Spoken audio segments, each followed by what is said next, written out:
Good evening. Good evening. I want to thank you for being so humble and nice, considerate to come out here and listen to what I have to say. But what I have to say is mine. It was never mine. It's ours. I never believed that I would find myself in front of an audience having to talk about a subject that we all once knew. A subject that is as old as creation. And if you want to see what I'm talking about, we have to just take a look at the zoo. The zookeeper doesn't feed the gorilla the food of the polar bear. Am I right? So how come we eat the food of everybody?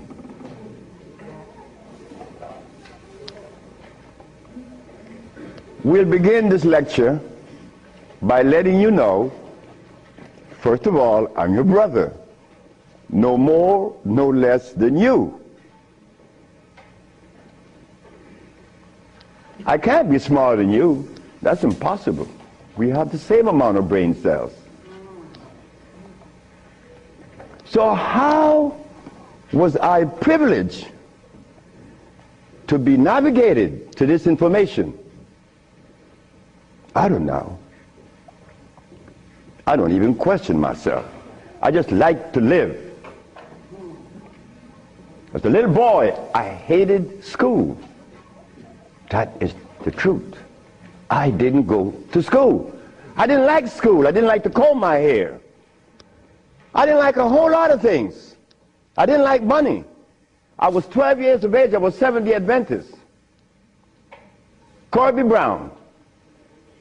We left that afternoon from the church. It was the 13th Sabbath. I said, Kirby, how did you like the lecture? I didn't. I said, why you didn't, Kirby? Because they talk about Solomon. I want money. I said, Kirby, but when you have wisdom, you have everything. Well, I don't know what wisdom is now, nor then, but I knew that money was not my pursuit. Kirby said, I want money. We were 12 years of age, 1945. I'm 72 years of age now. In 1994, a young man by the name of Tom Flowers came to me and said, guess who is coming tomorrow? I said, who? Kirby Brown. I said, well, if I remember correctly, Kirby said when we were 12 that he wanted money. I hope he made millions of dollars. I don't have any millions. I don't even have $1,000. Which I don't. But that's okay. I live. I found that avenue, or it was shown to me how to live. Not to read books. Because everybody reads books. But yet, society is deteriorating more every day. Everybody reads books.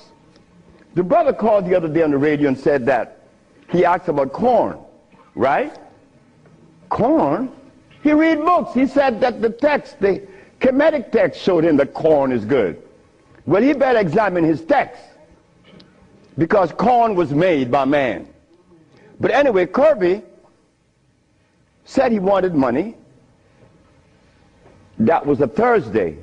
Tom Flowers said, Kirby is coming tomorrow. So I said, well, if Kirby didn't make his millions, I'm going to remind him that we are alive. We are alive. Kirby didn't arrive. Kirby would never arrive. They had to take axe to chop the hotel door down. Kirby died of a heart attack. Kirby weighed 390 pounds. Kirby wanted money. He became a cab driver in New York. I didn't want any money. I didn't want it then nor now. Because it's not important in your life. It was never important in our lives. The Maya shows that.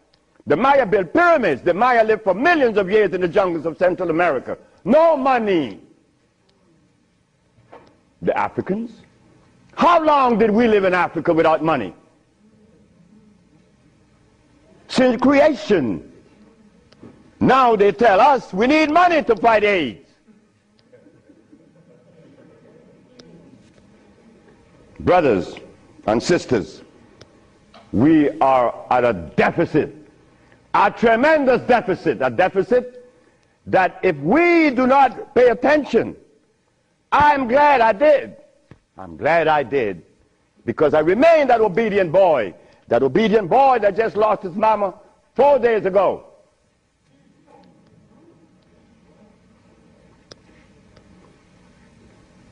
I listen.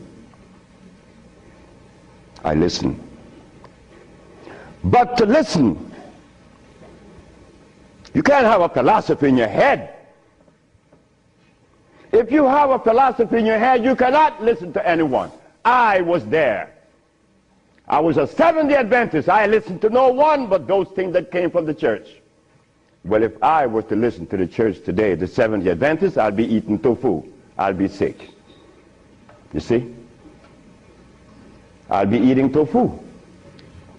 If I had gone to school, I would have become a medical scientist. I wouldn't have been able to cure AIDS, because they do not. They don't cure AIDS. If I had listened to all of the philosophies of Europe, I would have never been able to find the answer to the cure of diseases. But today, I'm going to share with you the African wisdom, the African brain, the African genesis, the African resonance, something that was never taught to us in the schools. Well, why should we expect the school to teach us something that would enhance our growth and save our lives? Why should the school teach you that? When in history has there ever been examples to show that one race of people is indebted to another? That has never been. Then you tell me that the white man is a bigot. The white man was never a bigot. He was never a discriminator. The white man is a person that obeys the first law of nature. Self-preservation is the first law of nature. So the white man, whenever he proceeds to preserve his race, and we sit back and say he's a bigot, it's only because we have lost it and we don't even know how to get ourselves out of this mess. I'm one of them. I'm you standing here. But one day, it was to be that your brother would be shown something that would change the profile of things. I left my country, where I was born then. In 1953 to New Orleans, I became a merchant seaman. I was 20 years of age. As a merchant seaman, I became an engineer 5 years later. I'm a steam engineer. Don't ask me how I did that, because that's going to baffle you, because I've never been to school, and I don't read books. I don't read books now, nobody's book. I'm not even going to read my own.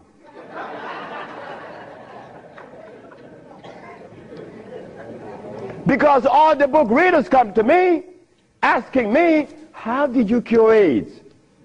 But that's like asking the gorilla, hey man, how come you keep yourself healthy without a hospital? How come you don't have any medicines? We'll begin. I became a merchant seaman, right quick, to take you through my life. Left Honduras without going to school, became a merchant seaman, became an engineer, worked for the County of Los Angeles as an engineer. While as an engineer, the County of Los Angeles something is to happen. Something is to change my life completely. First, it was a Mexican. The Mexican said to me, "You're dying." I said, "I know." "How do you know?" "Because I fell out going to the bathroom on Sunday afternoon, and I didn't reach the bathroom. I got up off the floor.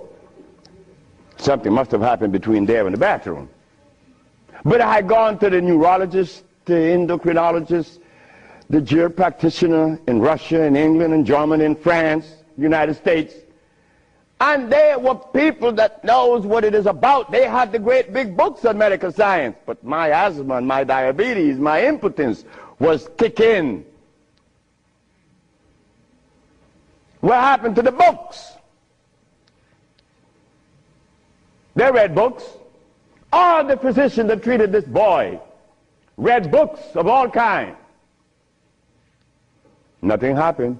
I goes to Mexico, and the Mexican have a goat in his house. Every 5 words it was bad, bad. And I'm looking around. The Mexican said, "The goat bothering you?" I said, "No." "You're dying because you are disobedient." Then he brought the Holy Bible. "Honor thy mother and thy father, that thy days may be long upon the land." That's in the Bible, isn't it? But how could we honor our mother and our fathers when we don't even know what they were about? You don't tell that to an elephant, to honor his mother, because when he's born, he follows his mother and watch what his mother eats. Do you and I know what our mothers ate in Africa? We don't know, yet we dialogue. We dialogue on this level of intelligence because I know Plato, I know Aristotle, I know all about Diogenes, but you don't know what your mama ate. So everything that you talk about means absolutely nothing. So you see where they have us at a deficit? That's why we need each other's. Now, when I became an engineer, the Mexican said, "Stop eating. Don't eat anything." For how long? 3 months. I said, "Are you crazy?" He said, "No, you nuts." You ask me if I'm crazy. You've been eating garbage for 30 years. You've been eating garbage. And I'm going to remove the garbage for 90 days, and you ask me if I'm crazy. What was I eating? Hog maws, chitlin, neck bones, crackling bread, Lawn in New Orleans.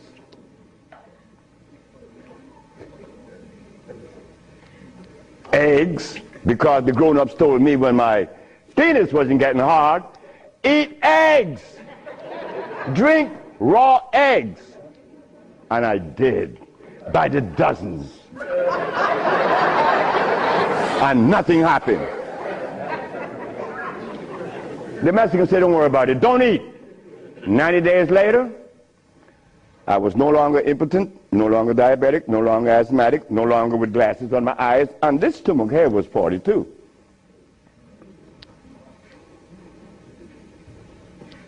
What happened to the science that the physicians were using, medical science?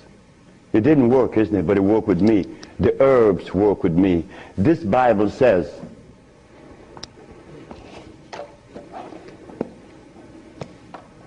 in the book of Revelation, it says 22 verse, and the first chapter, it talks about the herbs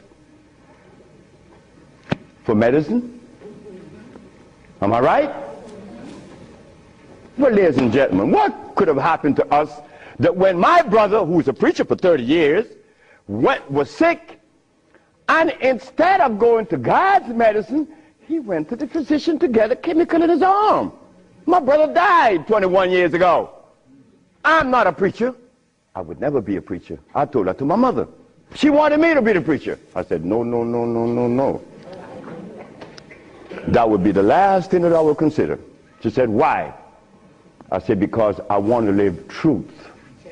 Even if it kills me, I'm going to live truth." And truth is, the Bible says that the herbs are for the healing of the nations. But the preacher, when he gets sick, he will get a chemical. What is the message he's sending to God? Come on, just be fruitful. Let us be truthful today. If never again in our life, let us be that today. Why do we go to see the doctor to give us a chemical when the Bible says the herbs are for the healing? Why do we go? Well, you're going to soon find out. That's what affected me then and probably affecting me now to a great degree. More than I would ever realize. Because remember, I want to go to the blackboard.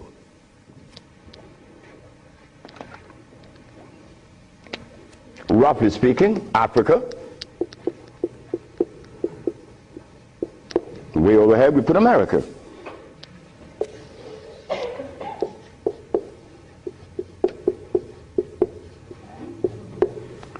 They are 4,500 miles. What happened between here and here? A lot happened.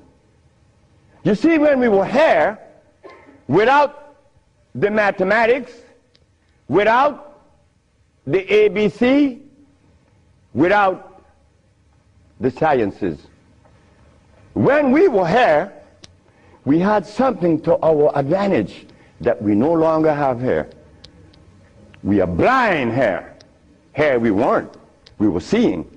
Why? Because God provided us with everything we needed here. And none of it was comfrey or rice and beans. There were no tofu. There were no soy there. There were no cows. And there were no hogs, no chicken. There were no flour. Those things didn't come from Africa. You see rice and beans and flour and cheese and meat and the starch that you eat, they all came from right here, from a laboratory.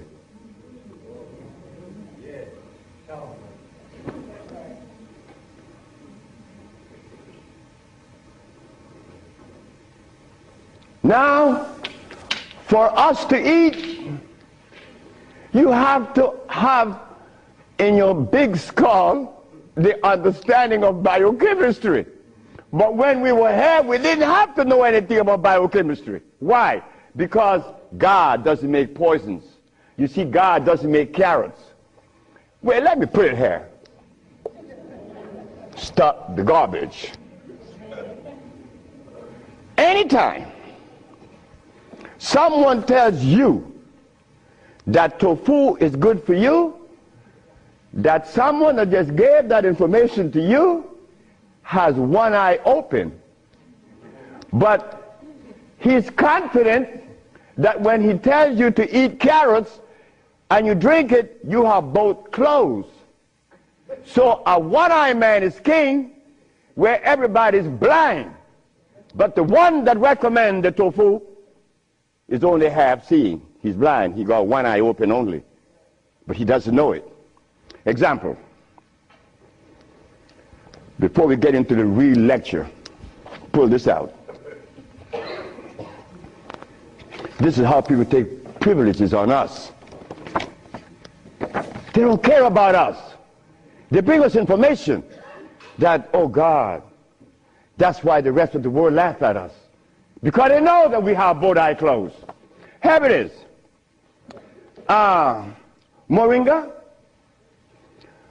Moringa has 23 times the iron in spinach. Spinach has iron? No, because spinach, let me take my time because there's a whole lot of information. I don't want to jog it up. Anything that has a pH of 7 plus is alkali. Anything that has less, 5, 4, 3, 2, 1, is acid.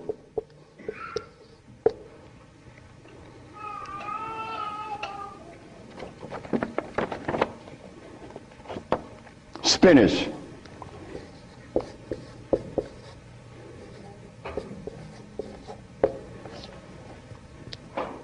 Acid. Why compare moringa with spinach? When spinach has a starch base, it has no iron.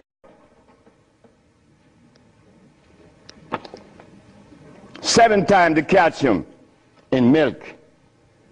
Milk has calcium. Well, I stopped drinking milk 42 years ago, and I could fall on my knees. You drink milk with moringa, because they said to mix it with milk and some pages hair, you're not going to fall on your knees at 73. You're going to leave your knees down there. 11 times vitamin A that you find in carrots. Carrots has vitamin A. Carrots belongs on the acid side of life.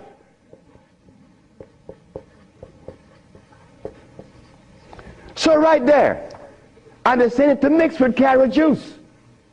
Why would they do that? Then up here, they talk about the Ayurvedic system of medicine recommends moringa. The Ayurvedic is Indian. The Ayurvedic system of medicine recommends cow milk. The Ayurvedic system of medicine has never cured any disease, nor moringa, nor any other system in the world. You know what this is like?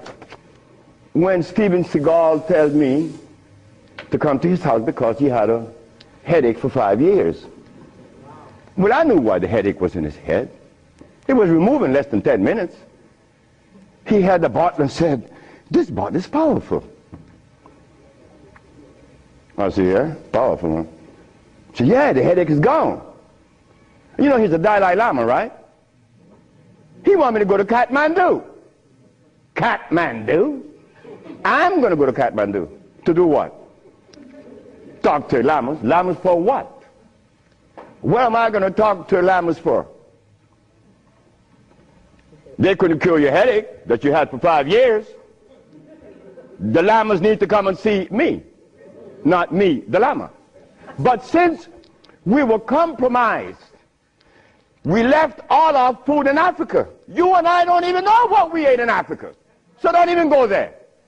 But we have the opportunity because one of your brothers happened not to go to school and look outside of the paradigm of school and found something altogether different. And what did I find? That anything that God made is on the alkali side. Why? The molecular structure is complete. It was made by nature, not man. Anything that God made has no starch. That's another thing. Anything that nature makes has no starch. Anything that man made has to have starch, because starch is a binder. To titrate two unequal chemicals, you have to use a starch. Starch is not a food. Starch is a chemical. And what have we been eating since they took us away from Africa? Starch and blood.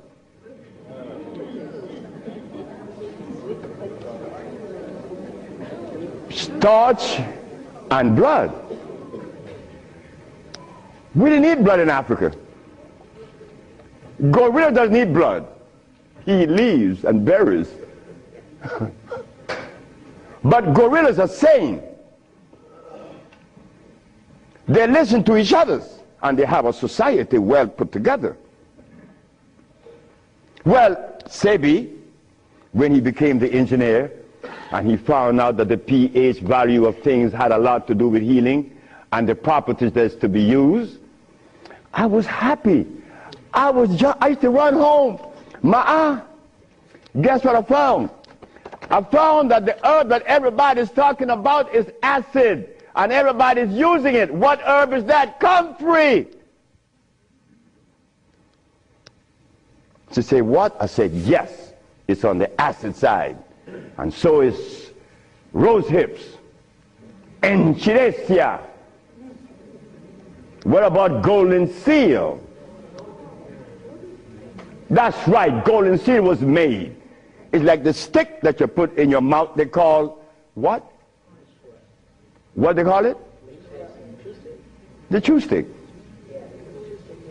What they call it? Liquid stick. Everybody have liquid stick in the mouth, right? But liquid stick was made. It has 50 times more sugar than does sugar itself. It has glycerinic acid. You see, we didn't have to study biochemistry in Africa because everything we had there was on the alkali side, so we could eat anything. But when they brought us here, you know, put some clothes on now. And after they put the clothes on you, come here, boy, you got to get in front of this classroom. You have to learn this ABC stuff. But hold it now. Gorillas doesn't take their cubs to be trained by polar bears. Gorillas train her own cubs. The gorilla way. But no. You and I, our parents couldn't do better. They had to take us to the school because they wanted to save us, you know, protect us, because that's mother. Mother doesn't want child to suffer. So mother was shown that if child didn't go to school, they'd be illiterate, and the society is made up where you must go to school if you want to buy a Mercedes. But in our society, school, what you mean by school? We don't have such animal. We build things. And those who've been to school can't even build the pyramids today. Not in Honduras, not to mention the pyramids in Mexico. They're 4 times the size of the pyramids in Egypt. Oh yes. I know Ben joking and didn't talk about that. But that's okay. Because he need help like I need help. We all need help. So the school that we thought was going to be so equitable, so useful, has become a deterrent. Because those that have been to school doesn't cure anything. How did I learn and I didn't go to school? Easy.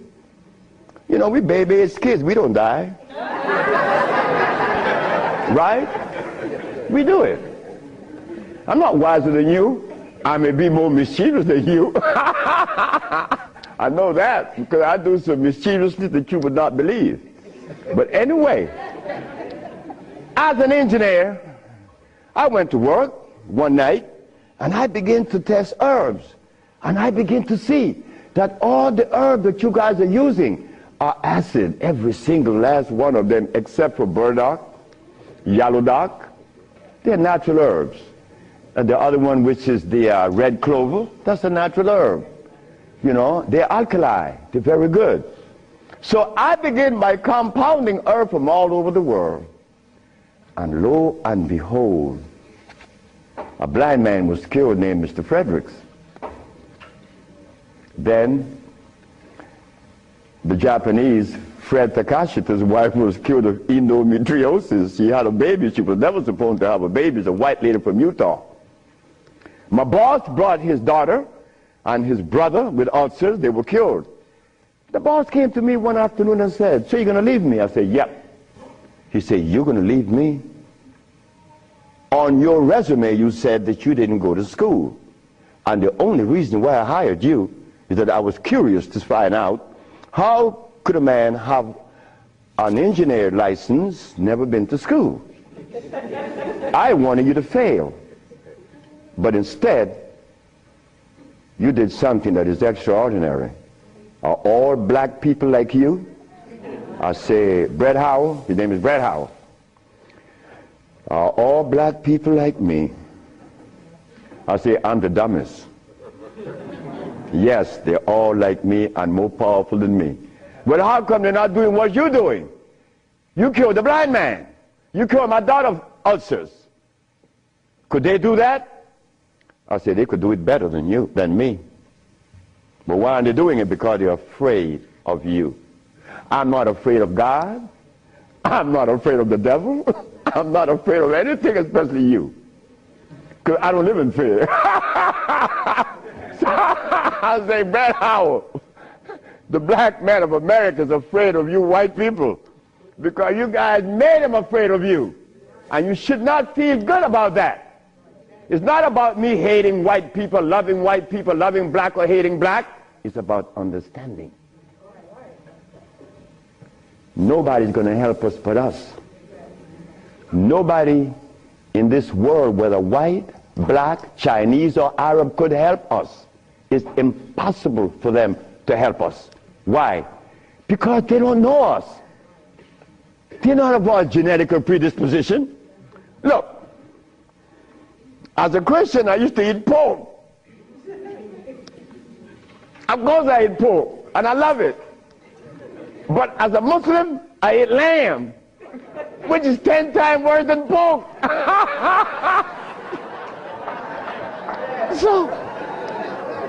So what do I do? Who do I turn to? So after I quit my job, the boss said, wait just a minute, because I think you're crazy. You're leaving your job as a steam engineer in 1980, when herbs in 1980, I'm making $2,900 a month. I'm going to leave my job with 10 years seniority to come after some herb that you didn't like. Why did I do this? I had to do it. It wasn't that I could see that far. I can't see beyond my nose. Talk about years ahead. But I had to quit my job. And I had to question myself, why am I doing this? But I did. And 1980, the boss is looking at TV, 1987, on the 10th day of February, and he see CNN, Alfredo Bowman, a.k.a. Dr. Sebi, is arrested for practicing medicine without a license, selling product approved by the FDA, and claiming to cure AIDS and other diseases, which is a fraudulent claim. The boss saw that. The boss' wife is in the bathroom because he told me the story himself. He called her out, come and see the man that's arrested. If he says he cure AIDS, I know he cure AIDS, because Bret Howard knew that I would never compromise myself to a lie. When I talk, I know what I said is not true, but I also know that in America, you could also be dead right.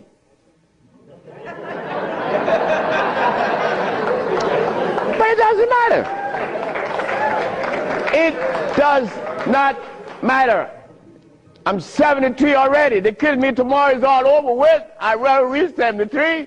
My brother, who was a preacher, he only got to 50. But I stuck with you, the black woman. That was my success. You, the black woman. I always kept my eyes on you. Nobody else, not the maid, because I'm one. We don't do nothing. We can't do anything. We need you. Because it is you that held a hand. It is you that breastfed us. My mother breastfed me for only 4 years. But that was sufficient.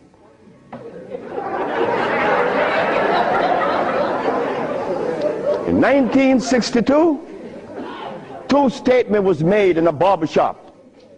1640 Claiborne Avenue, New Orleans, Louisiana. Timothy Barbershop. Tim Barbershop. Ernest Moriel walked in there when he was a lawyer. And every time Ernest came in the barbershop, we used to jump on Moriel. I mean, we used to kick him around the place. Moriel said, you see you niggas? One day, I'm going to become mayor. And I'm going to remember you, Alfredo. That's me. The big mouth. I'm going to have you in jail. Ernest became the mayor of New Orleans. I was in Los Angeles, and the most hurting thing in my life was when I heard that Moriel had passed with asthma, a disease that I used to suffer with, that I was cured of in Mexico, and that I have addressed so many times. Moriel died. Ernest Moriel.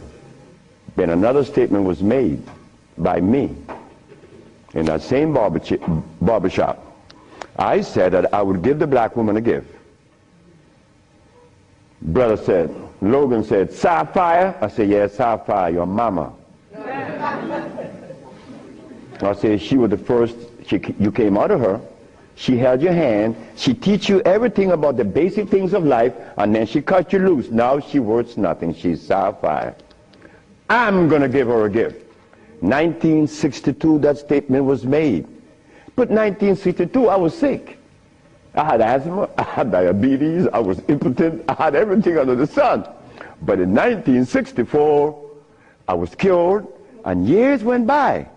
Then I found out this is the gift to the black woman. The healing that I found is in your hands now, black woman. Yes, it's in your hands.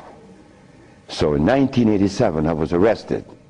And while I was in jail, I was the happiest man in the world. Because when I was 40 years of age, I was going to work, and I passed by Miss Louise Wright house on my right, and I made a statement: I'm going to help humanity. And here it is. 1987 is the showdown. I was arrested. All of the people in New York that were healers, I don't need to call their name. They say, yeah, they got the big mouth. They were angry with me because I put an ad in the Village Voice and the Amsterdam News and the New York Post. AIDS has been cured by the USHA Research Institute. And we specialize in cures for leukemia, sickle cell, impotence, blindness, cancer, and others. Well, after all, I did it. Shouldn't I advertise it? You should be glad your brother's doing that. Because now you have a chance to share in the bounty, right? That's the way I felt. So I'm in jail and I'm wondering, how is the American Medical Association going to escape from this one? You see, in the past, herbalists, when they talk, shh, gotta be quiet. Gotta talk under the table, because the physician may get you. The FDA gonna get you. But we seem to forget the one basic thing. When they remove us from Africa, did they bring our food with us? Did they? Well, how could the FDA have such kind of power over us now? Come on now, just wake up to it. So I stood in jail thinking, how am I going to do this one? This is going to be a heavy number, but it's nice because I wanted this moment. I wasn't going to back down. What you mean, back down? I'm representing some black woman. I never had a father. I never had a man in my confines to tell me something. No, I never had a stepdaddy. I had a woman. And then another woman, my grandmother. My great-great-grandmother lived to 124. Her name was Elizabeth. And she lived 70 years without a man. My great-grandmother lived 112. She lived 68 years without a man. My grandmother died at 100. And she lived 50 years without a man. My mother died 5 days ago. And she racked up 40. My mother died while I was coming to see you. I didn't turn back. You know why? The relationship with me and my mother was one of love. And she would have never wanted me to be there. My brother told my mother when I was about 10 years ago, he told her, yeah, you didn't like me. You didn't give me any love. You didn't give Fred any love either. That's me. So my mother said, what you say? You gave all your love to the pastor, not to Fred and me. My mother said, like, Fred, are you in on that? I said, ma'am, this boy was talking garbage. See, he told me he's serious. I'm never serious. I don't know what it is to be serious. I hear men talk about seriousness. Well, I don't know what you do with that. But my mama said, raise your hand up and open your fingers. Which finger would you elect to take off of your hand? I said, none. She said, thank you. My mother turned to my brother and said, you said that I didn't give Fred any love. Fred, you wanted my love? I said, nope. Didn't want it. I didn't need it. Because my mother knew if my mother ever interfered in my life, I would have been upset. I was in the streets by the river all the time. My mother knows, all mother knows the child that needs her love, her attention. But she loves all. But she knows the one that needs the attention. I didn't want my mother attention. And she knew it. But my brother said that she didn't give him any. But the boy went to the 3rd grade. He owns a fishing fleet. He owns an ice factory. And he owns that she didn't give him any. But the boy went to the 3rd grade. He owns a fishing fleet. He owns an ice factory. And he owns a fleet of planes. And he said that his mother didn't give him love. You see how we could easily make mistakes? Okay. Mother is mother and will always be mothers. The greatest gender on the planet.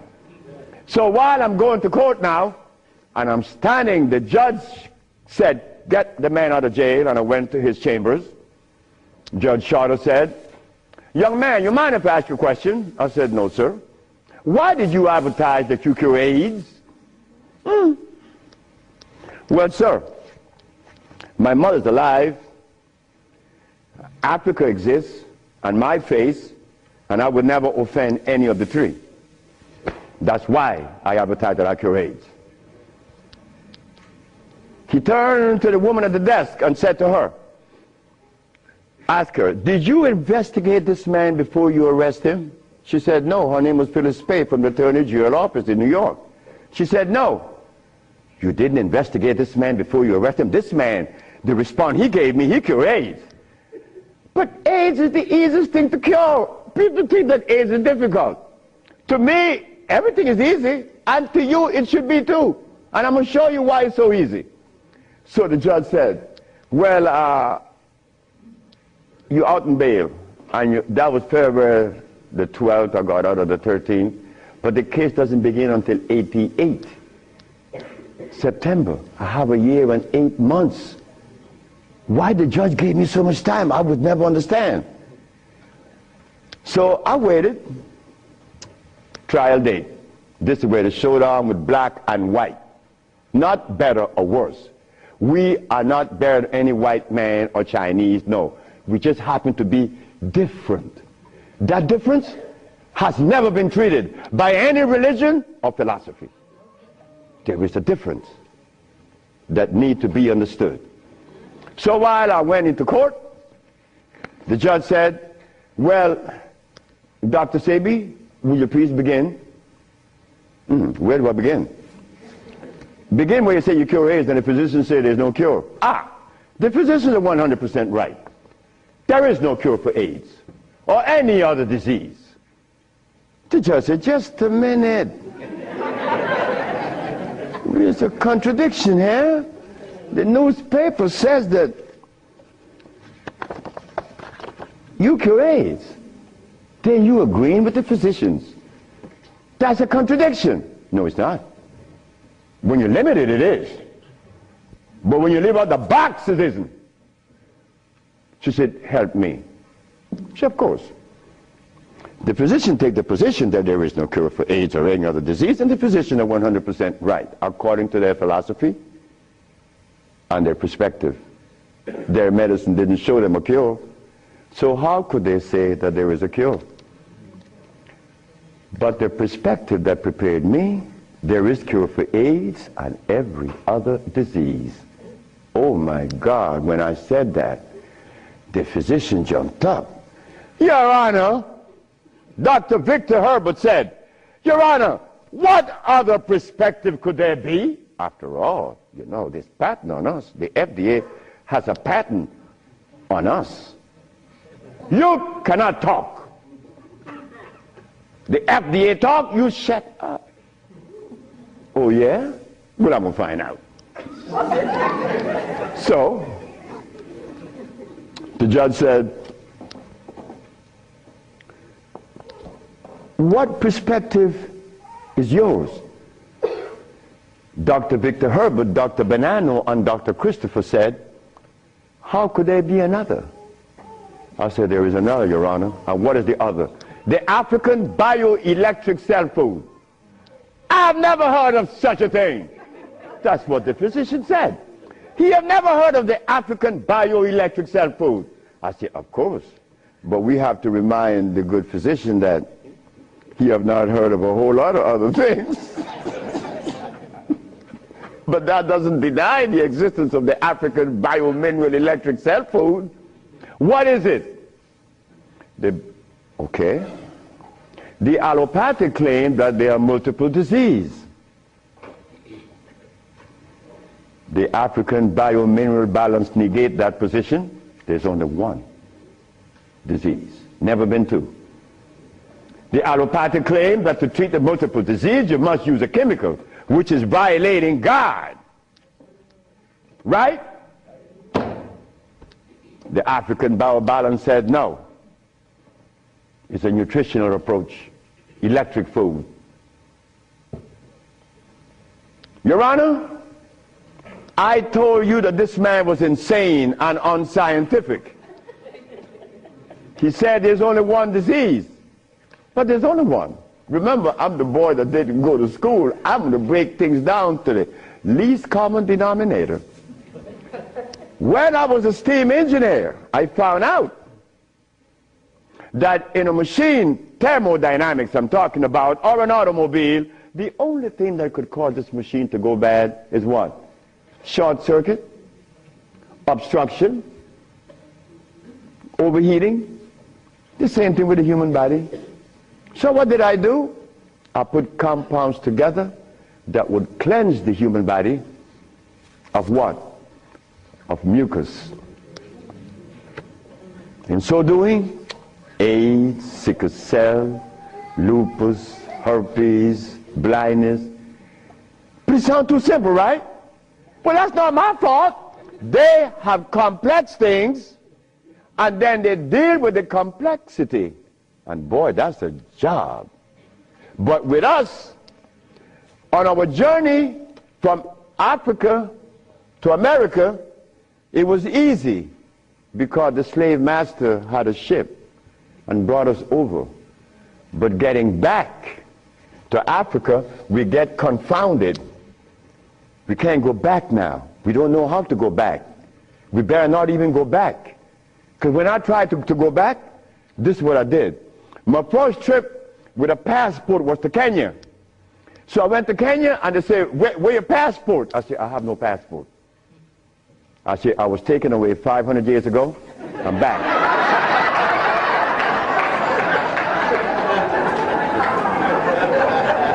When I left, I didn't have any passport. So why are you asking for a passport now? Is a passport African? Put him one side. They put me one side and sent me back out. But you think that was bad? That was a bad way. May I have that? I go to Africa. I go with my wife and I said, well, boy, I'm happy. Girl, we're going to liberate Africa. We're going to do something for mother country.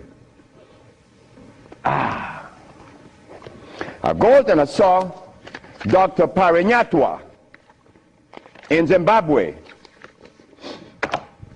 I said, Dr. Parinyatwa, I think your problems are over with. Not only Zimbabwe, all of Africa. Here is Hospital Vicente di Antoni, is an Italian hospital. Department of Blood and Laboratories. Oswald Zavala, HIV positive on the 25th of November of 1993. 17th of January of 1994, HIV negative. This boy named Alfredo Lagos, this from the Red Cross, the Honduran Red Cross. It says here that this boy, it doesn't show any date of which he contracted AIDS. Why? Because he was born with AIDS. But down here it says he's negative on the 19th day of January of 1995. Another one. This one caused a laboratory to call for me. I thought it was funny.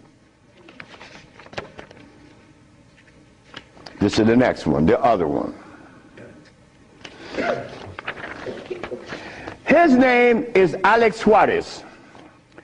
On the second day of January, this boy of August, he found himself with HIV positive.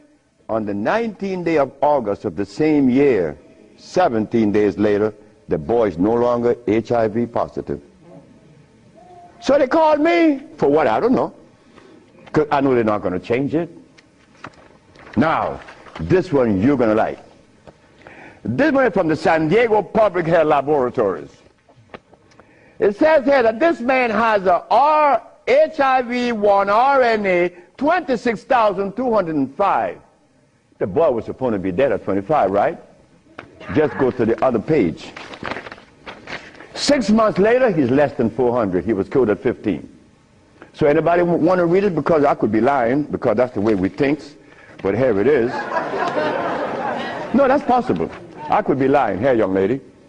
So, curing AIDS, brother and sister, look, that's the easiest thing for niggas to do. We could do more than that. Curing AIDS, to them is big thing. To us, it's nothing. You understand? But now, here is where this little culprit comes in. Where did I put it? The blood. Nope, no good. Here it is.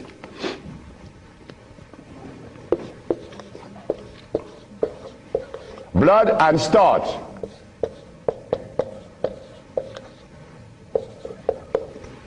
Blood and starch. Blood and starch is going to prevent you from doing what the ants does for each other. Ants, when it's getting ready to rain, you know what they do? All the black ants, they begin to do what? Cut the leaves and take them to their little nests. Ants doesn't eat leaves. They eat the mycelia that grows on the leaves with the temperature. They are farmers, but they provide when it rains. Red ants does the same. But we black people, we can't do that. Because when your brother showed the world that he cured AIDS, why didn't the African countries jump on it? All the African people eat is blood and starch, nothing else. But that is the Africa that you and I dream about. The Africa that we want to save. The Africa that we all love. I found out that there isn't a president in Africa that is interested in the cure for AIDS. Not one. No, I'm sorry. Only one. I'm not going to name the country because I may jeopardize the country. Because the one thing I learned, that when you begin to talk favorable about a country or individual, they're going to soon get him. That is a fact. So I cannot talk about the country that said to Dr. Sebi, Dr. Sebi, whenever you want to return to Africa and begin this new empire, you have 5,000 acres of land and 6 hot springs. I don't need anything else. Hot springs? 5 hot springs with 5,000 acres of land? We could grow food. We could make the best dress. I said, sir, I am not going to come to your country unless I'm able to grow marijuana. He said, marijuana? He said, wait just a minute. He said, I can't do that. I said, well, the compounds I've been giving your nephew that was autistic, that now is talking, was marijuana. And as for you is concerned, when I came here, you weren't walking. You were dying. Now you're running up the steps in the presidency. Yes, marijuana. That's a God's product. That's not cigarettes. You see what happened? My brother used to smoke cigarettes, but my brother didn't know that the tobacco that he was smoking was artificial. God didn't make that. But marijuana, God did make that. So it must have been a good reason why I was told in school that everything God made is good. Well, I know that. I live that. And I always will smoke it for as long as I live. Why? Because I have that right. I have that right. It's not everybody that uses it, from autism to arthritis, is cured, because everything that God made is good. So as I go to Africa, all happy, I came back with my tail between my legs, because ain't happening. It ain't gonna happen. They're not interested in that. But the one thing I noticed today and yesterday, and you may have heard it, President Clinton and Sanjay Gupta, they found the end of AIDS. How could they find the end of AIDS when they have not found the end of diabetes, the end for sickle cell, the end for any disease? But they're going to tell us that they're going to bypass these lesser diseases and jump on the major one, and they got the cure for it.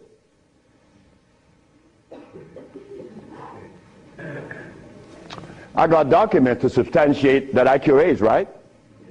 So what's up? Still. What's up? Well, I'm going to show you what's up.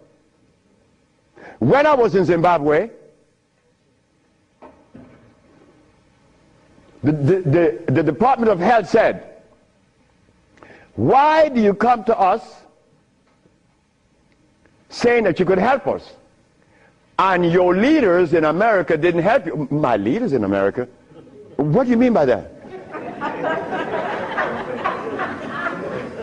They mentioned Minister Farrakhan. I said, just a minute. I don't follow any man. I follow women. And I don't follow sick people. Because if I follow sick people, then I got to be sicker. I go to Brazil. They say, why don't you, if your leaders didn't help you, why should we? I say, my leaders, again, they brought these leaders in front of me.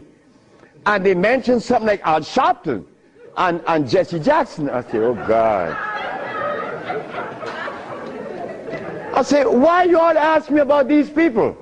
I never knew of Jesse Jackson or Al Sharpton or Oprah Winfrey promoting something that is equitable and good for the black community. That's never been. What they could do is march. That I know. But why do you ask me about it? I'm asking you, why can't you incorporate this in your repertoire? You said me, I have no leaders. My leader is my mama. The biggest testicles on anybody I've ever seen, they was on my mama. So don't ask me about leaders. I don't follow leaders. I never was part of that thinking. I don't need anyone to lead me someplace. So now I'm asking you, what do we do now? I cure AIDS. Are you going to call Oprah? You don't need to. She could advertise 1 million pieces, broken pieces, right? But that's fine. But she cannot advertise the cure for humanity. But there's one little dude that got himself in trouble. And he was totally unaware of what was going to happen. This little dude, I'm home with my wife, enjoying myself, a Sunday afternoon, looking at TV, somebody threw a rock on my window. It's Randy Jackson. What was it you want? My brother want to see you. Your brother? Michael? Okay. I went. Well, he's sick as hell. Well, I treated him, and he got cured. He saw it, and he was encouraged to take me to the Rayburn building on Capitol Hill. Oh, my God. This is going to really confound you. Michael Jackson took me to the Rayburn building on Capitol Hill on the 31st day of March? April. No, of March. March. It was March. 31st day of March of 2004. I said, why are you taking me there? Because you cure AIDS. I said, but what makes you think that they are interested in that? What makes you think that the world is interested? I don't care if it's any country in the world, they are not interested. Especially Africa. They were never interested. AIDS isn't killing Africa. Hepatitis C is killing Africa. All of West Africa is red line for hepatitis C. you talking about? But they're Muslims. So they have to eat the Muslim food, which is goats and lamb.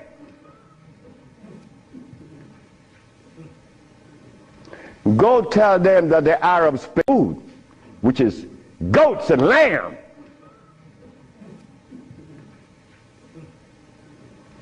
Go tell them that the Arabs played a trick on their brain. You cannot do that. Me, I remain the son of the jungle woman. The jungle woman that didn't have any clothes on. Yeah, I am her son. I stuck with her and she liberated me. You have to hear this. One morning, I woke up and I heard the music that was playing. You know how you turn your radio on and you're sleeping, but the music on the radio would influence you, and you dream that you're seeing the artist that's playing, right? You ever had that happen to you? This morning, I'm listening to John Coltrane. 4 o'clock in the morning on channel 850 on the TV. I'm sleeping, and I'm hearing John Coltrane playing Interstellar Space. But then something was happening while this music was playing. I was looking at a black woman doing this from behind a tree. I woke up, and I didn't know how to interpret that dream. But then I was leaving that morning for Los Angeles. As I got to the airport, the governor was there. The governor said, "That's him. That's the man that cured Alcida of leukemia. That's the man I'm talking about." The governor had a lot of people around him. So I went. I was leaving for Los Angeles. He was leaving for the capital. He didn't know that we were going to meet that morning. So they was talking to me and asking me questions. Finally, 2 men that were standing away from me, they were white men from the United States. They came up to me and said, "Well, we have heard of your miracle cures." I said, "Sir, I don't even know what a miracle is, especially perform one. I just happen to cure leukemia. That's not a miracle. To you it may be. Because your school of thought have you to believe that curing these diseases is one great big feat. No, it's simple common sense. I'm an African. Now this is where the naked women are going to come out. They said to me, "We have heard of your miracle cures, but have you been saved?" You see? Right there, I consider that an imposition. Why do you take the liberty to believe that I'm one of those that have accepted your philosophy that I have to be saved? I say, from what?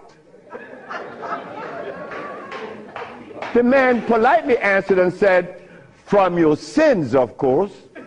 I said, "Wait just a minute."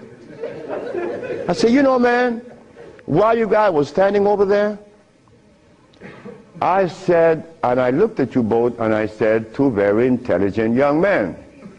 But now I have to question that." He said, "Why?"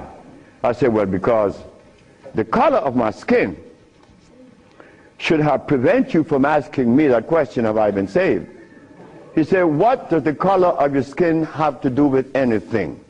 I say, "It has to do with everything. I am the son of a woman that was taken away from the forest of Africa. To begin with, she didn't have any clothes on. But she didn't have any alcohol. And she didn't have any prostitution. And she didn't have any supermarkets. And she didn't have a hospital. And she didn't need anything that God didn't make. And she didn't have any money. So all these things constitute sin. So my mother in the jungles was sinless. How did I become sinful?" You cut it out. You stop that. We have to begin to change our diet, because this diet here of blood and starch is all we eat. That is all we eat. And then with this diet of blood and starch, which confounds their hormonal structure, we have the nerve to tell each other's brother, you were wrong. I'm wrong. I mean, where did you get that from? I'm wrong. You've been eating blood and starch, and you're going to tell me I'm wrong. No. We got to stop it. Because the blood and starch is why I couldn't penetrate Africa. So, you forgot, right? I'm in the Rayborn building. Who is present? Sheila Jackson Lee from Texas, right? John Conyers, Illinois. Or Detroit? Jesse Jackson Jr. from the House of Appropriation. Our most beloved President Bush. No, we have to give him credit. And no African government ever given me the privilege to practice herbology. Bush did. Bush appropriated $5 billion to fight AIDS in Africa, right? And the African government didn't appropriate one dime. They didn't want their brother to do it for free. So Bush stands out way above there. Bush gave $5 billion, and Jesse Jackson Jr. is there. So when I go to the podium and I say, fellas, y'all don't have to look for the cure of AIDS anymore. Here it is. Jesse Jackson Jr. did this.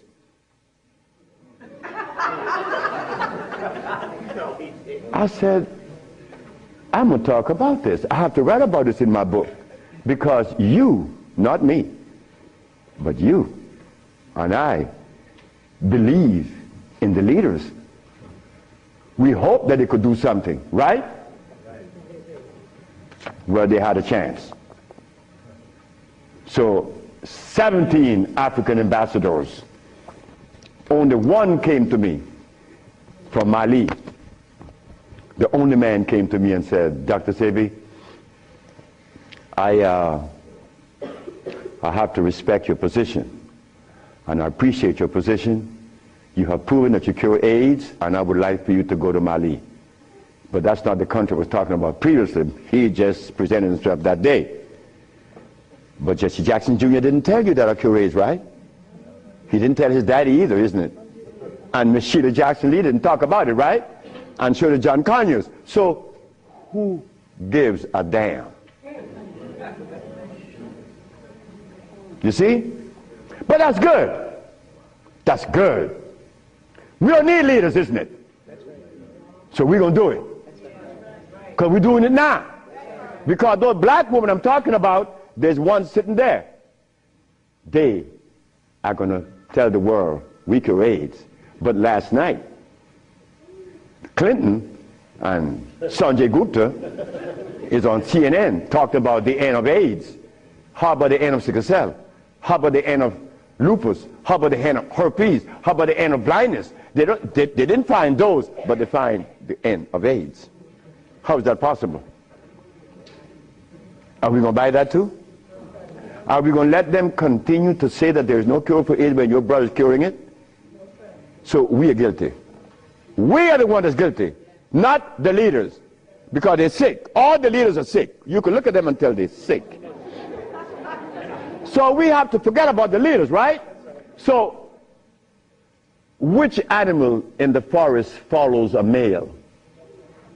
None, right? They all follow females. So how did we begin to follow males? I mean, that was the most, look, the one thing I wanted in my life was a woman laying by me as my significant other or my wife, that she didn't have a God or a devil in her brain. That woman is sitting there. Because I could not have a woman laying by me and she worshiping something else. I mean nothing to her. No, you worship you. That's who you worship. That's who we worship in the forest. And we were doing quite well because none of us, her children, could talk about how long did our parents live in the forest of Africa. You don't know. For millions of years since creation. Did we have money? We live a perpetual vacation. Now I gotta wear this stupid suit on. When I didn't have to wear any clothes. But now just to live, I have to have a $15,000 suit on, a $5,000 shoes. I have to have all kind of stuff on me. And then I qualify. I qualify. Do you have a master's degree? Man, I didn't go to school. Oh, put him aside.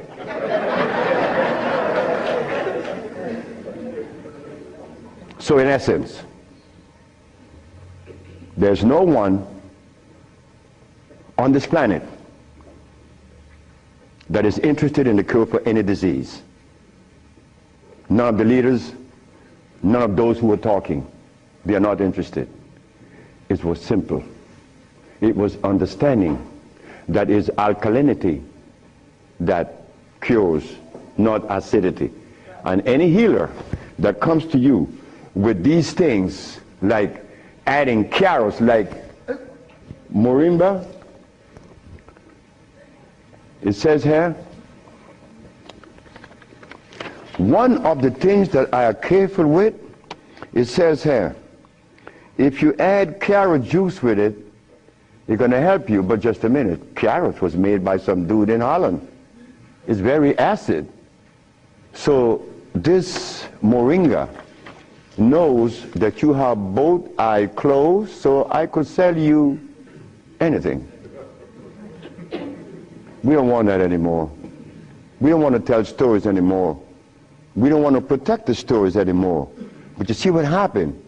When you have been healing or call yourself a healer for 20 or 30 years using comfrey and rose hips and recommending tofu, and someone come on the set and says that you may not be quite right, man, you get off there. You begin to get crazy. You begin to go crazy on that person because you have invested 30 years and people know you, and now you can't turn back and say, I was wrong.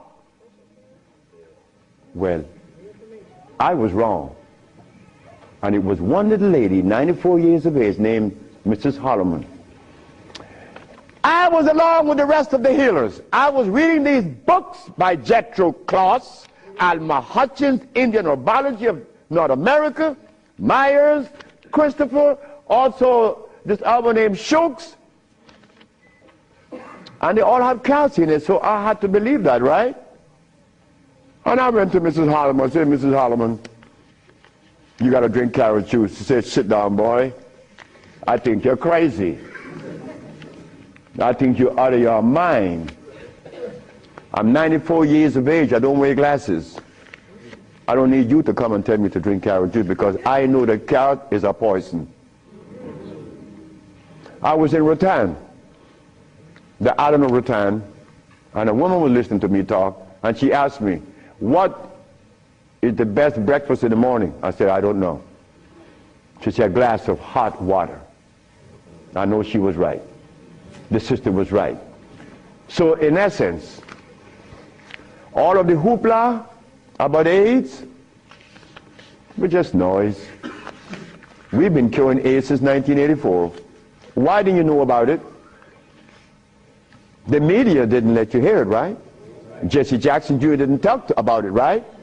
Well, I think in the book I have to mention his name because this is what's happening. They're lying to us.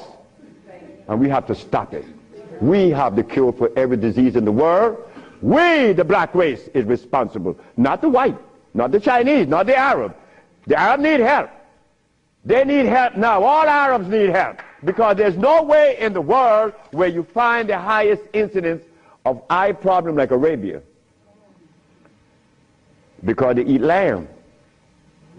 But could you go and tell an Arab to stop eating his lamb? It's like going to tell someone that uses cocaine, stop. Then you're crazy.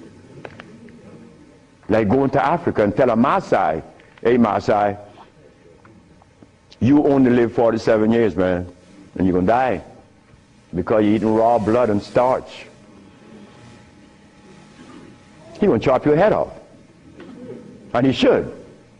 Then we go to Guinea, and my wife came to me running. She said, the young man in there with his wife, he's 19.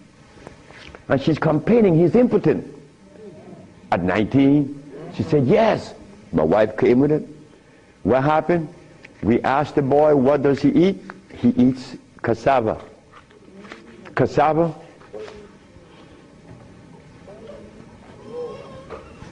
We say raw? Yes. Go to Guinea. It's a what? Cassava.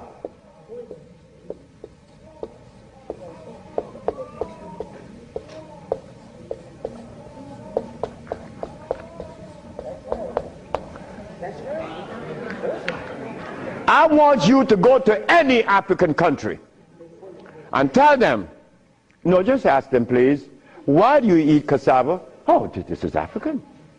This is from history.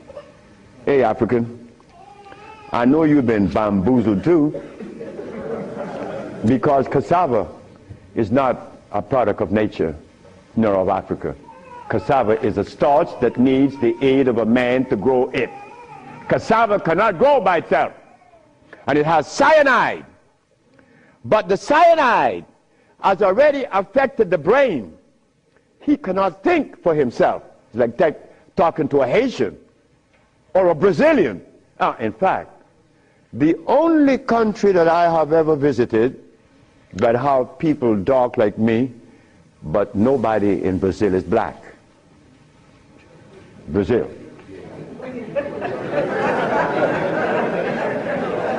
If you go and research the census of Brazil, you will never find a black person in Brazil. Everybody is white.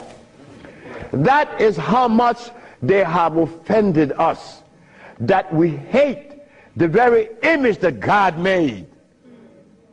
Something is wrong. Something got to be wrong. Me,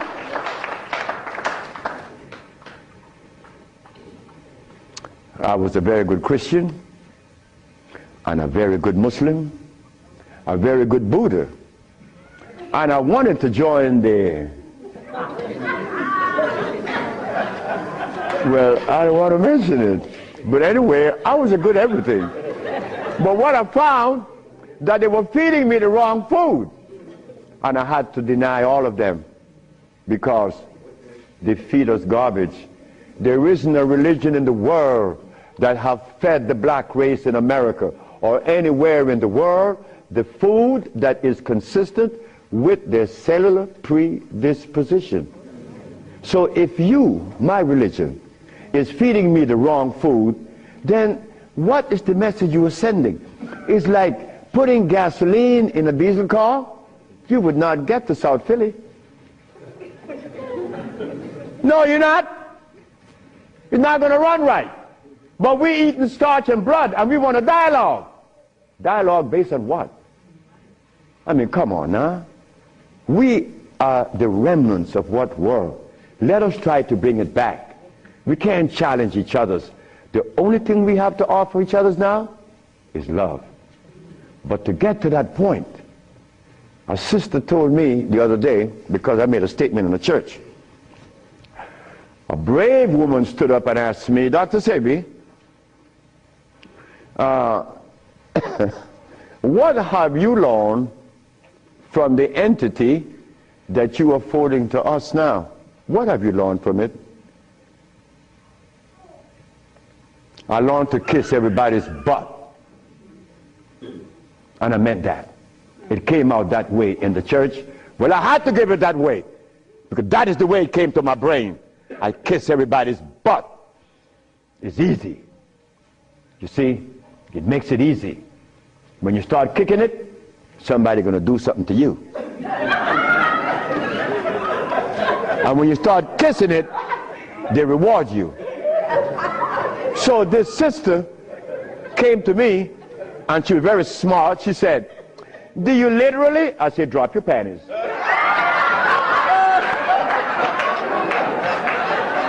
Well, I came out of a woman's vagina, I could kiss her rear end. That's easy, isn't it? Is it easy?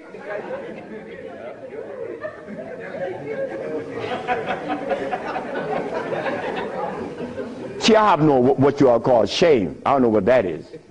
I'm not serious, I'm not ashamed, I'm not a man, I'm a male. Beyond. See, I have no what you all call shame. I don't know what that is. I'm not serious, I'm not ashamed, I'm not a man, I'm a male. Beyond that, I don't know. You guys are men, I'm a male, I stay there. It's easy. So brothers and sisters, look, the deal is this. We have the cure for AIDS. Now you're going to get a chance to ask questions. So ladies and gentlemen, I want you to ask whatever question comes to your brain. Feel free to ask. I mean, please, don't you hesitate. Don't you feel that you have to restrict yourself. I know Brother Adis is here. He may ask a few. I'm glad to see the brother. You know, Brother Adis is a brother I've been knowing for years. Stand up, brother. When I saw the brother the other day, I was very encouraged because the brother looks good. Yes, sir. I appreciate the brother. The brother looks good. The brother, I remember him on Sultan and Kwasi in New York. I would hope that Kwasi would come. And a bunch of other brothers. It was a bunch of us brothers. We were in love. New York was, look, we were in love. There was a love that we used to share that was so nice, so warm. But none of us, or all of us, understood that we couldn't follow anybody. Because if you start following one, you have to dislike the other group. But I'm a black man, I have to love everybody. I have to love Muslims, I have to love Buddhists, I have to love Christians. So if I have to love everybody, then I'm going to make it easy. I ain't joining nobody. Because I have to love everybody anyway. So it makes it easy. So now we go to the question. The sister and then you, another, yes. Good afternoon. Is it necessary to circumcise the male child? Again, sit down. The sister asked, is it necessary to circumcise the boy, the male child? Well, who started that? European. Who? My last little girl was born. I said, you're not, I told her mother, if this child is born and I'm not here, you will not cut the navel string. Okay? You understand? Listen to me now, Fanny. You will not cut this baby navel string. Okay. And I'm going to tell you how to do it. When the baby's born, you put the baby on your chest and let the baby suck your breast. The placenta is going to come right out. You put the placenta in a bowl and put some flowers on it. Keep the navel string attached to the baby until the placenta. 4 days later, it falls off the baby. You throw away everything. No cutting, no stress. No, it isn't necessary to circumcise, because I was never circumcised. It was you. Next. I've been treated by you before and was very successful with it. But I'm a backslider and I want to know, what is the cure for AIDS so I can get back on track? She said that I treated her before and that she was cured, but something happened. I don't know. She wanted to get back on track. And the next question about how do I cure AIDS? Well, I have a daughter now that's 21, and she's the key to beautiful things. She's the daughter of this woman. Her mother hated me, and with all rights. The woman was right. Oh God, she was right. I had 2 wives in the same house, and this woman is in love with me. Oh God, this nigga is crazy. He's a Solomon. Nigga, look, you are a jive, MF. Her mother cursed me out. She cursed me out, and I'm standing looking at Miss Margaret, and I could see the hurt in her eyes. Because this woman is in love with this man that already have 2 wives in the same house. Boy, what do I do? And I find myself in this triangle here and don't know how I got in it. But years went by. No, she got a baby, she got pregnant, they kick her out of the house. But that's okay. She had the baby little girl, Zave. Zave grew up. Zave was 19.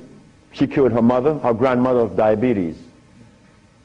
The little girl that this woman didn't want to come into the world grew up to cure her of diabetes. Last month I got a notice from the mother that Zave just cured a woman in New York of AIDS. How do we cure AIDS? It's simple. We put the compounds together to address the mucous membrane, to cleanse the mucous membrane, to cleanse the bowels. Simultaneously, we went to the forest and found the herbs such as the, over here on the alkali side,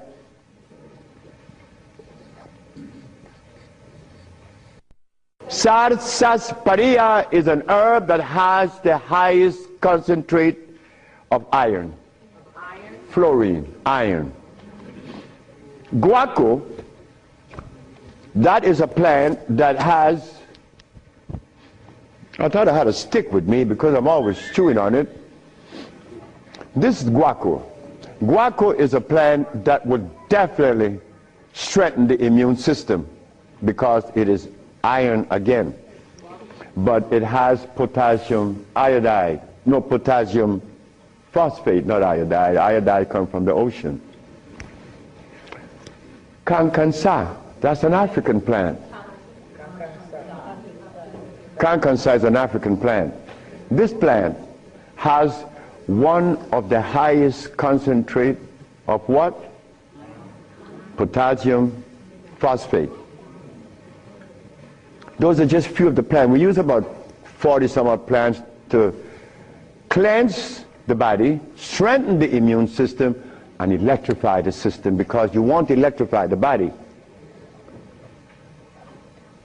That's how simple we cure AIDS. We cure AIDS. We don't treat AIDS. This thing here says that Moringa said, and they keep repeating it, that they uses it with the belief that it's going to cure. They think, oh no, we got to stop talking like that. We cure. That's how we got to start talking. If you don't cure, get out of the way. Because you're lying to people. Next question. The brother. Peace and blessing. I'm really enjoying your lecture, and my question is, when you see a client, what's your thought process? When I see a client, my thought process, I already know what the brother needs. Like the Mexican knew what I needed. The Mexican said, you're dying because you have disobeyed.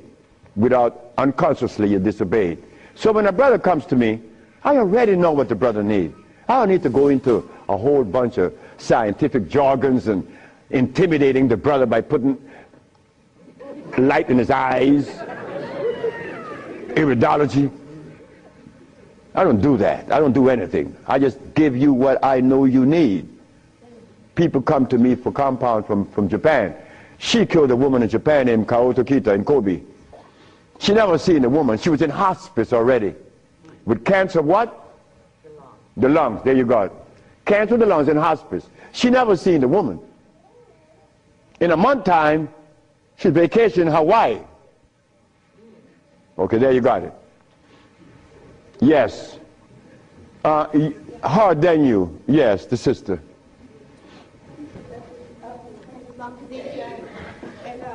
I have a sister who she was diagnosed with Alzheimer's, and she's been in my care for 2 years. I do have her on a fresh food diet, all organic foods, all raw foods, and I'm seeing a big improvement. But I feel as though she needs some other things. And what else can I do to help her? Alzheimer's. She has Alzheimer's, yes, sir. Okay, Alzheimer's. That's a brain problem, right? Remember what I said? There's only one disease? Okay. When you have mucus in the nasal passage, it is sinusitis. When you have mucus in the bronchial tubes, it's bronchitis. When you have mucus in the lungs, it's pneumonia. But now you have mucus where? For you to have Alzheimer's, where is the mucus? So we have to remove the mucus from out of the system, especially the brain, but then we have to feed the brain. That's where biochemistry comes into play. the brain. Like if the sister was suffering with rickets, that's bones, right? So we have to address calcium. If she had leukemia, it would be blood, that's iron. But now she has Alzheimer's. She has mucus in the brain, which prevents the brain from receiving what? Oxygen. Now, what is the brain composed of? Copper and carbon. That is what produces electricity. Copper and carbon. It's simple. Copper and carbon produces electricity. You go to an electrical plant, and all you're going to see is a big wheel turning, and it's copper. But against the wheel are these carbon brushes, and the friction of the carbon and the copper produces the resonance they call electricity. Electricity is not fire, it is vibration. But when you short circuit it, it's become fire. So yes, we do have, but she must go to Honduras. What is her age approximately? What? Oh, she's young. She's young. She's very young. She could go to Honduras, and it would be fast. Why Honduras? Like sister went to Honduras with her husband, Linda, Richie, and her husband. She will see the improvement in days. Like the woman went down with a goiter. Like the brother went down there with his stiff leg, and in 3 days he was running up the hill. And he could not believe it. Like, this is where a name comes to mind. And I want you all to remember this, because this is a woman that we all love and we all respect. A brother was taken to Honduras, to the village. You see, the thermal waters in the village has a pH of 8.9. One of the highest attainable pH in waters is found in Honduras and in Africa. Thermal waters, that is. The little boy named Shelby, he has AIDS. He has Kaposi sarcoma. All the black spots on his body. The boy went to the thermal bath 1 day, 2 days, 3 days, 4 days. The boy came out of the bathroom screaming. The black spots were gone. His mother and my wife Ma'a were very close friends. Ma'a told Malakia, take Shelby to Honduras. On the 4th day, he's doing good. How long is Shelby going to stay there? 1 month. I said, 1 month, he's cured. On the 4th day, the sore disappeared, right? On the 10th day, he tell his mama, I want my passport. She said, for what? I want to go back to Los Angeles. Dr. Sebi says that you have to stay here a month. He said, bitch, did you hear me? That is what we, mothers and fathers, get from our children today because of those hamburgers. It wasn't Shelby's fault. It wasn't that child's fault. That child went back to Los Angeles and began to use crack and died about 2 months later. But Malakia is telling the sister that you all know very well about the incident. Present was Oprah Winfrey, and she said, she was telling the story to her aunt, which is Maya Angelou. Well, I'm nobody. I'm nobody anywhere in the world. I just happen to cure AIDS, but that means absolutely nothing. My son told me I messed up. I should have been a boxer in cracking people's jaws. I get millions of dollars. But the crack jaw come to you and they pay you pennies. So you are nobody, daddy. In this world of today, curing AIDS or any disease means absolutely nothing. I am not a famous person. I'm insignificant. So Miss Oprah Winfrey said, well, if he's that good, how come I haven't heard of him? Well,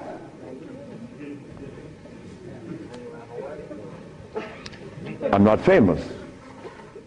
Oprah Oprah. It's white. Oh.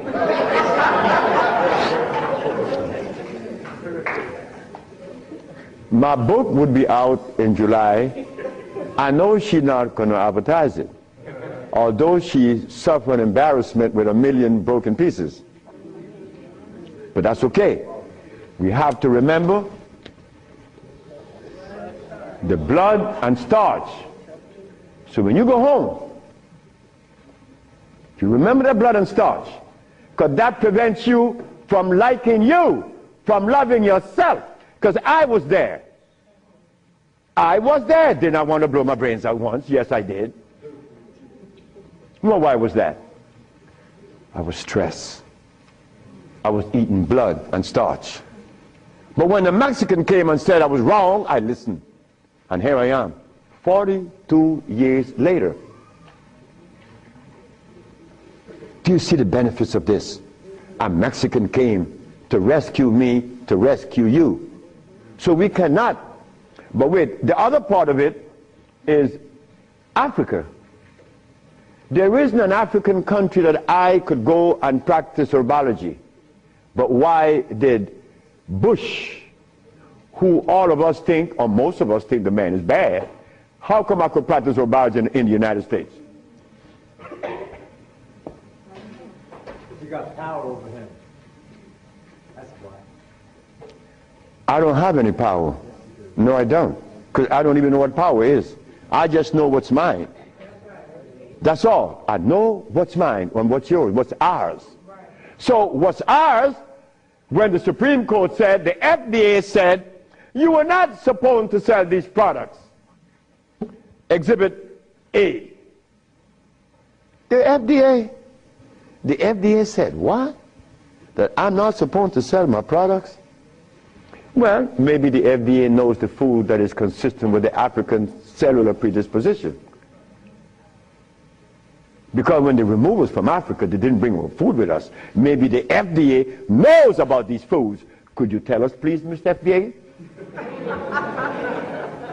But when the FDA talks, we get scared. Scared of what? They're not God. You understand me? No, I don't have any power over nobody. I don't want that. If you know what I like to do, you will know I don't want any power.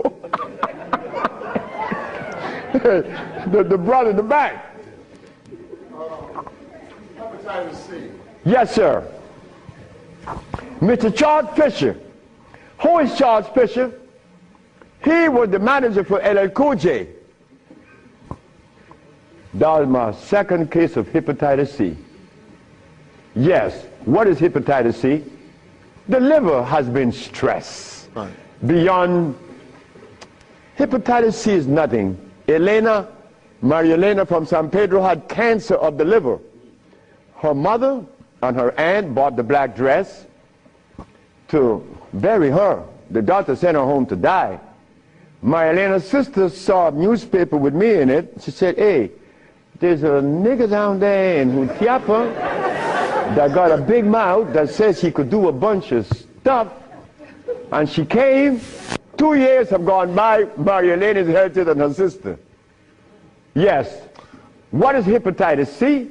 It's when the liver has got so toxic and loaded with what? With poison. Blood and starch. So we clean it, clean the body. Because you have to clean the intestines. You have to clean the liver. You have to clean the blood. Because all of these have been affected. Yes, brother, we have cured many of hepatitis C. So what herbs would you use, doctor? It's not an herb. It's a therapy. Therapy? It's a therapy that we have. Okay. I was so encouraged to, what's that, interferon. Interferon? Yeah, I was encouraged to be... Brother, interferon is something that's been on the set for 25 years, and I have been curing AIDS and sickle cell and lupus, herpes, blindness, and paralysis. Interferon doesn't do that. Interferon is a chemical that is derived from the penis of a brother. You know that, right? You know it. Yeah. That's not even right. Come on, the Bible says The Bible said the herbs are for the healing of the nation. The Bible didn't say anything about chemicals. Right? Okay. So now, we could tell the world, yes, we object. Oh, one more thing. One more thing is very important. Many of you have insurance companies, right? Insurances. And on that sheet, it says that they do not honor anyone that is not accredited physicians. Meaning that you are compelled to go to see a physician to give you his chemicals. But now, they are telling you that they are God. And that you have no other recourse. But let me tell you something. Yes, they have to honor us. Because we have the only compound in the world that is consistent with our cellular predisposition. Nobody else. Can you give us some foods that are alkaline? Food that are alkaline. We could begin with mushrooms. We could begin with mushrooms, quinoa, quinoa,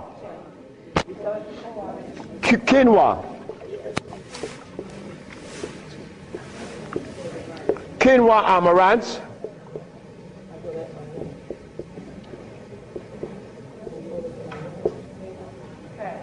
mushrooms,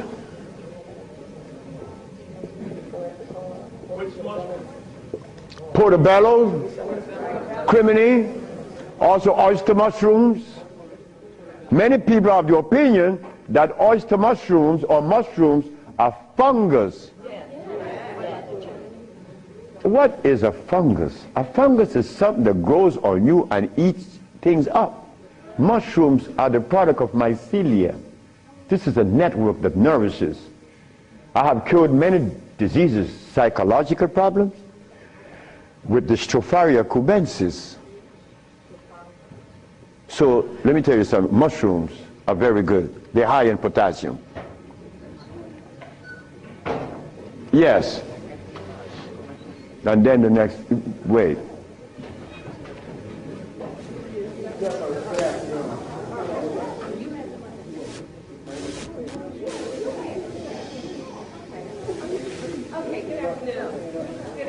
Good afternoon, ma'am. I know the blood and the starches, two of the things you said that we should get rid of. I'm working really hard. I've gotten rid of the blood. I'm having a hard time with the starch. I just needed an idea of some things too. To substitute. Yeah, substitute. Well, and one more question, water. I do the distilled, but I hear a lot about, you know, drink spring, drink distilled, which I do the distill a lot. Okay. About the starches, you could eat quinoa or amaranth. And also spelt. You could buy the spelt pasta. Spelt. You could buy spelt. I eat a lot of spelt. And you know something? I learned something lately, like I'm learning something every day. Because I don't know everything. I don't want to know everything. And it's impossible for me to know everything. But I learned this. That when you combine spelt flour, quinoa, and amaranth together, just the pure powder, the flour, and you want to bake something, if you just add the almond milk and the sea salt and the other ingredients, such as you could add a little bit of what? Agave is good. That's very good. But now, if you want this flour to rise up and be fluffy, who said sea moss? You did. You cook the sea moss to a jelly. And you take about 2 tablespoons and you put that cooked sea moss in the batter along with the almond milk and the rest of the ingredient, and that stuff becomes fluffy. I said, this is a natural yeast. And someone hit me to that, which was Gary, right? Gary Ricketts worked with me for many years, and he still works with me. And he put that together. He made a waffle. Oh my God! I used to go to Gary's house in the morning just to eat his waffle. But his waffle was sweet because he used to put the maple syrup in it in the batter, and then he make the waffle. You didn't have to put any maple syrup on it after that. It was delicious. And in the morning, okay, just let me go quick through all. Peace, Dr. Sebi. I wanted to know if you accepted practicums, internships. What's that? Internships, like practicums, to come and learn. Well, I came from Honduras, You come from Honduras? No, I want to practice. I want to know if I could have an internship. Oh, if you want to... I know you say black woman is key. So Oh, as a student? Yes. Well, that is what we're working on now, because the woman took over the whole thing, my daughters and the woman that associated with them. And they would like many more sisters to join in, because I'm out of here. I want to go sit down by the river and smoke my dope. So can I get your information? What's that? Can I get your information? So wait, the sisters, give her your number, because she's the one that's in charge of that, and I'm quite sure that she's going to consider you. Okay. Wait, the brother is deciding. Hi. Thank you for coming. Yes. My name is Justine, and what I want to know is, how do you get rid of fear? How to get rid of fear? Yes, fear. Ha ha! There ain't a nigga in the world as scared as me. And you want me to tell you how to get rid of fear. Well, you know something about fear? Fear.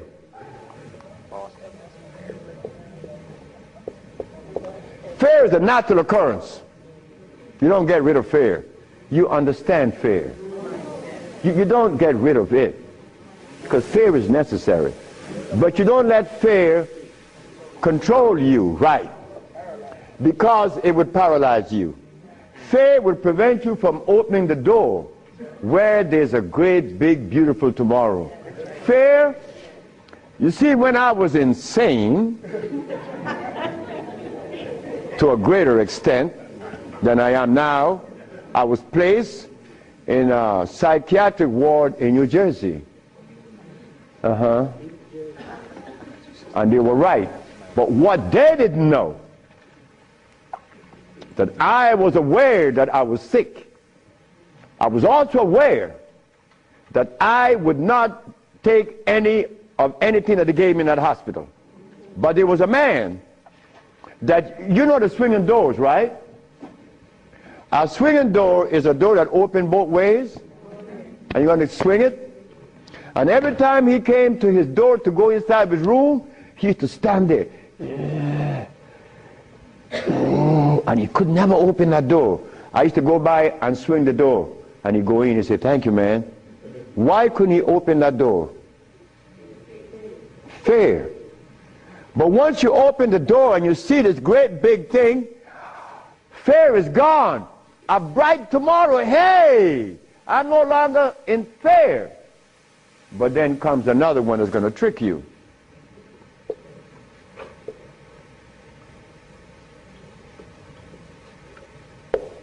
What that surety? Is E?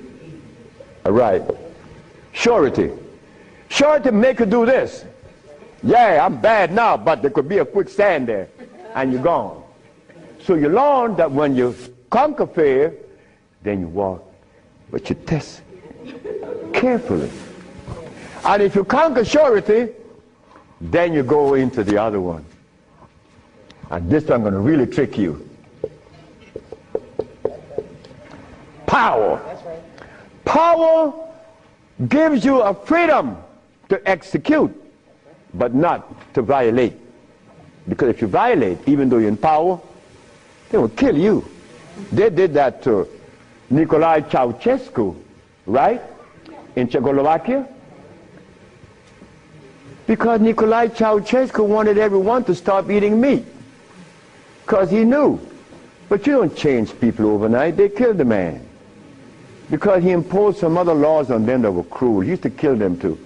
So power has to be understood, not to be misused. Then if you survive power, then you get the last one that's going to get you.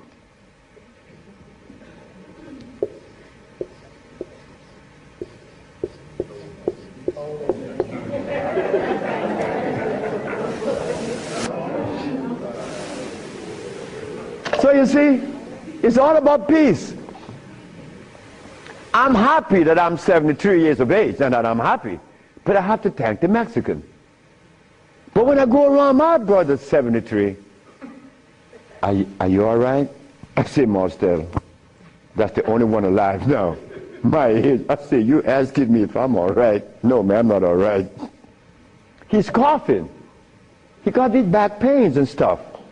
And I say, you could do better than that, because you're only 72. I'm a year older than him. But he can't see beyond where he's at. And I shouldn't expect for him to make such a leap, because I didn't do it that way either. Because even after the Mexican had stopped me from eating the stuff, I went back cheating with some chicken. And one day I went by Brother Bill's Tennis, the Golden Bird. You all know the Golden Bird in LA, right? You remember that? And I bought some Golden Bird chicken. I ran home, and I look out the window, nobody's coming. and take it outside and spray the house, because they had these 4 black women. They were nosy. These black women were nosy. They always go up. What you have? You open the refrigerator, looking all around. They must have seen something in me. But these 4 black women were the one that stopped me from lying. Stop eating that chicken, the last thing. But here I am. And I'm happy to say that here I am. Because I want all my brothers to say, here I am, at 80 or 90. Because the man that healed me was 94, and he had 2 wives in Mexico. He was healthy, wore no glasses, and he was always laughing. He said, look, before you leave, remember this. Never you socialize with people that are serious. Serious people are sick. Because there's no reason to be serious. Because I cure AIDS and diabetes, I've proven that. And I'm not serious. I'm your brother. I want to play with you. I play with my wife all the time. I don't have no time to this other stuff. If this other stuff comes in, then something is wrong. Next question. Hi, Dr. Sebi. My question is, as a woman, how do you cure high blood pressure and rapid hair loss? High blood pressure and what? Rapid hair loss. Rapid hair loss? Hair. Or hair? Hair loss. High blood pressure. High blood pressure is easy. Just stop eating. Where we have the product to remove the pressure immediately. People go down to Honduras, and in less than 3 days, the pressure's down. The man just came from Caymans. That's right, Caymans. Grand Caymans. He came down with high blood pressure, diabetes, and impotent. A young brother, 52. 3 days later, man, my pressure is down. Dr. Sebi, my pressure is down. I see, yes, I know that. What's the problem there? Why are you so amazed? 5 days later, my sugar is gone. I don't have no more sugar. And then, on the 10th day, he come with his girlfriend telling me. I like to see that. Because I was impotent. And this old folks in Honduras was telling me to drink eggs and wine and meat, cheese, butter. And the Mexicans say, you're crazy. Stop eating, and you can get all the sex you want. Stop eating, and it happened. So brothers, if you're in trouble, stop eating. And there's a product outside, they call it Viento. Brother, I don't care how much in deficit you are, you will be out in less than 24 hours. I know. I have to be abreast with that because my wife is 20 years younger than me. I can't allow this woman to get ahead of me. You understand? And she looks good and she's youthful. So I have to maintain energy. And I want all of you brothers to understand that that stuff that we eat, wait. Just draw this for you, that we will see what it is I'm talking about. Because this is important.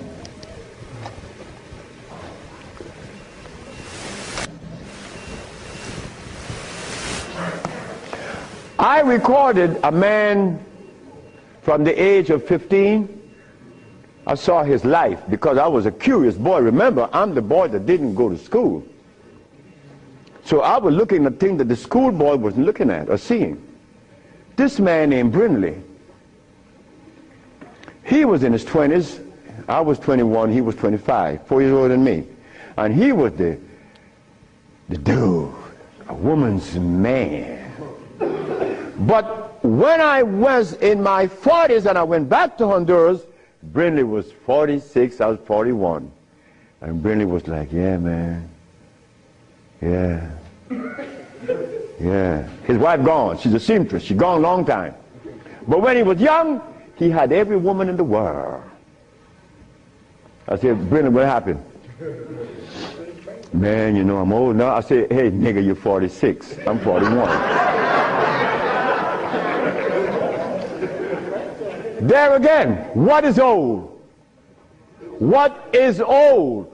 Old is when you get to my age. 73, nigga, you old.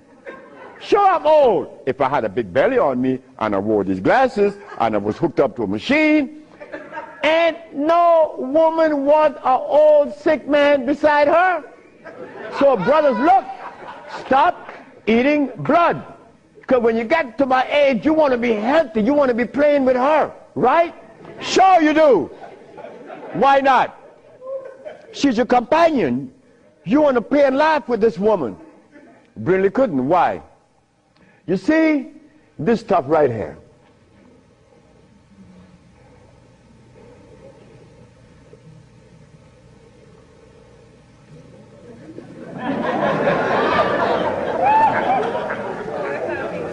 This is what a man plays his manhoodness with, his penis.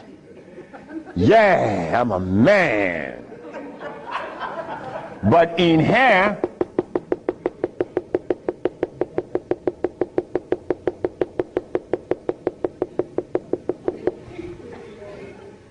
to keep this penis erected, these little orifices, they call veins and the rest, has to be opened for the blood to flow, or else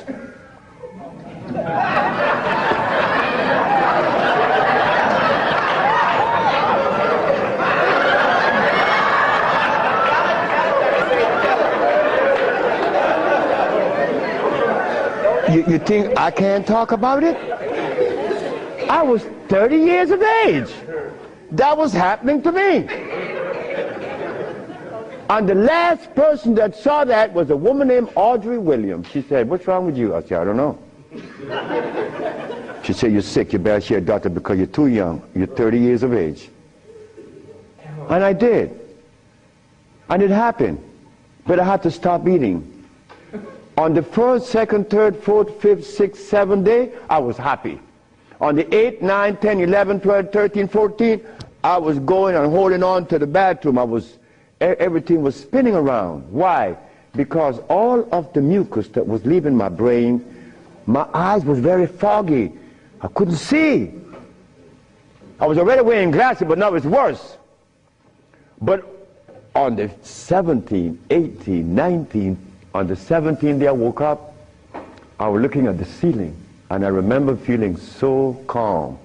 A feeling that I had not experienced in many, many, many years. I was calm. On the 27th day, I didn't hear the wheezing in my chest from the asthma. My diabetes, I couldn't find glucose in my sugar. But on the 57th day of fasting, of not eating anything, I had an erection. Why? Why? Aha! They drain out. It drained out because I was taking these herbs and drinking water. Taking these herbs and juice and drinking water. And the body got a chance to do what? cleanse itself. You see, it's easy to bring back that happiness that we could love, that we could share,